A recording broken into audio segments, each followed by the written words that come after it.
Hi, my name is Linda Jaivin, and I'd like to thank the Sydney Mechanics School of the Arts and the Thomas Keneally Centre for giving me this opportunity to talk about my work.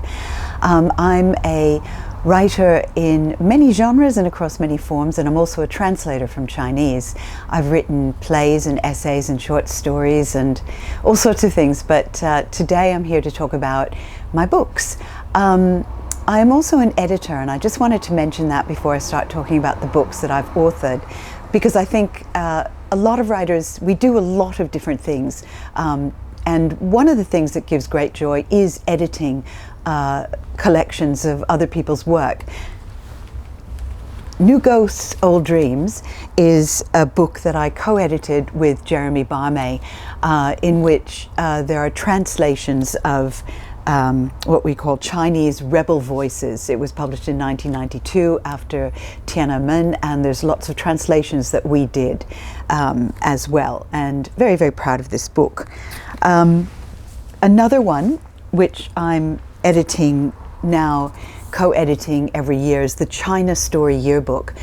This is published by the ANU out of the Center on China in the World, and I want to just tell readers that this is something you can actually get for free.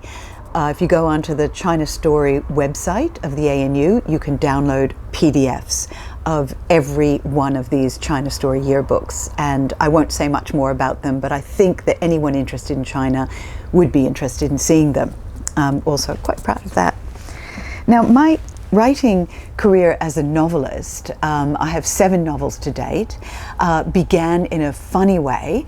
I was writing mainly about China. I was considered a Chinese specialist, very serious. And I wrote a dirty story for myself. I wrote a comic, feminist, erotic short story.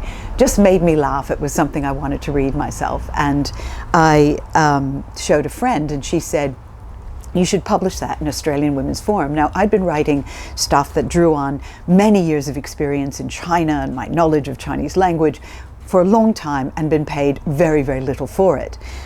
So I went, yeah, okay. I sent in this dirty story, and I got back a massive check, a check that was about 5 times as much as I'd ever been paid for anything on China. And I see the future.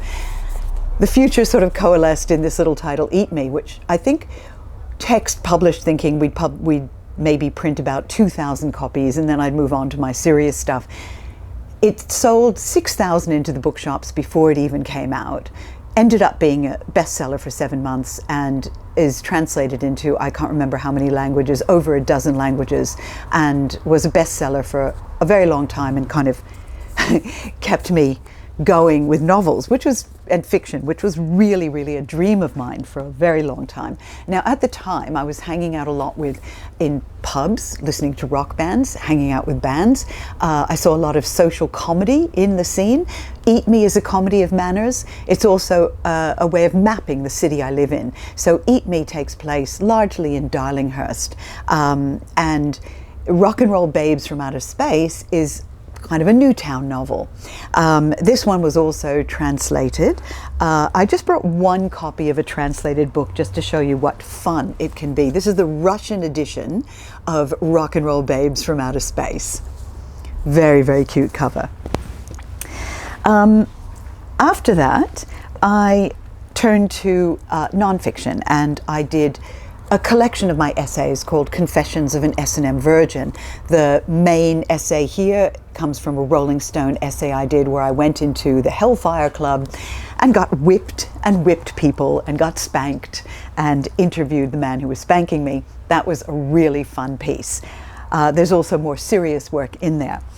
Then I was working on this one, Miles Walker, You're Dead. This is another comedy of manners, takes place pretty much in the arts community in Sydney. It's also political comedy. I was then working on this, which is a kind of life work. It's a memoir and a biography of my best friend in China at the time, Ho De-jian. It encompasses Tiananmen Square, the history of China, the history of Taiwan. It took me 4 years to write. It was massive for me. I got stuck in the middle narratively, and my editor said, "Why don't you just write something little? Write a short write a short thriller, make it erotic, make it funny, dead sexy. So that kind of came up then. After that, I began getting involved in refugee activities, and I wrote this based, The Infernal Optimist, based on my experiences at Villawood Detention Center. Again, I use comedy, but it's a very dark comedy. It's a comedy that delivers a real punch. A punch I think this government deserves for its handling of refugees, which is a whole nother topic. But I do go from topic to topic according to what my passion is. Another passion is, of course, China and Chinese history. George Morrison, really interesting Australian. This is a novel based on a true story of an affair he had with an American nymphomaniac heiress in 1904 in China and Japan, a most immoral woman. So that came out, I think, I can't remember, 2009, I think. Then I did a quarterly essay, and that's found in translation. It's about why translation matters, how translation connects our world, because this is something I'm, again, very passionate about. I believe that when you write, you should write about what you are passionate about. Don't think about your brand. I mean, all publishers will disagree with me on this, because it's much easier to market a writer when they're always doing the same thing. But I've somehow survived until now. My next book was, I did 2 books in 2014. One was Beijing for Reaction Press in the UK, and this is essentially a very readable history with some essays that are based on locations. It's a kind of a travel companion. It's a city that I love, a city I've spent lots of time in.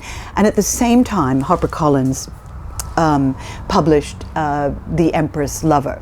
And The Empress Lover is, we always feel like all of our books are our babies. It's really hard to say which one's your favorite. The Empress Lover, being my last fiction book, is extremely close to my heart, and it's also close to my experience, even though it's definitely a fiction, and it involves people who are 120 years old walking into a bar.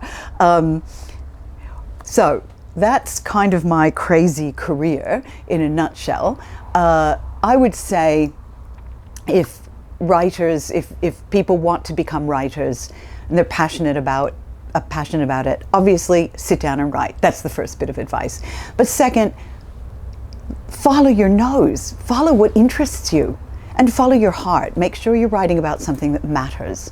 So for me, it's been China, it's been refugees, it's been sex and comedy, the comedy that is our society. And finally, don't use too many adverbs. Thank you so much, and thank you again to Potts Point Bookshop for having me here.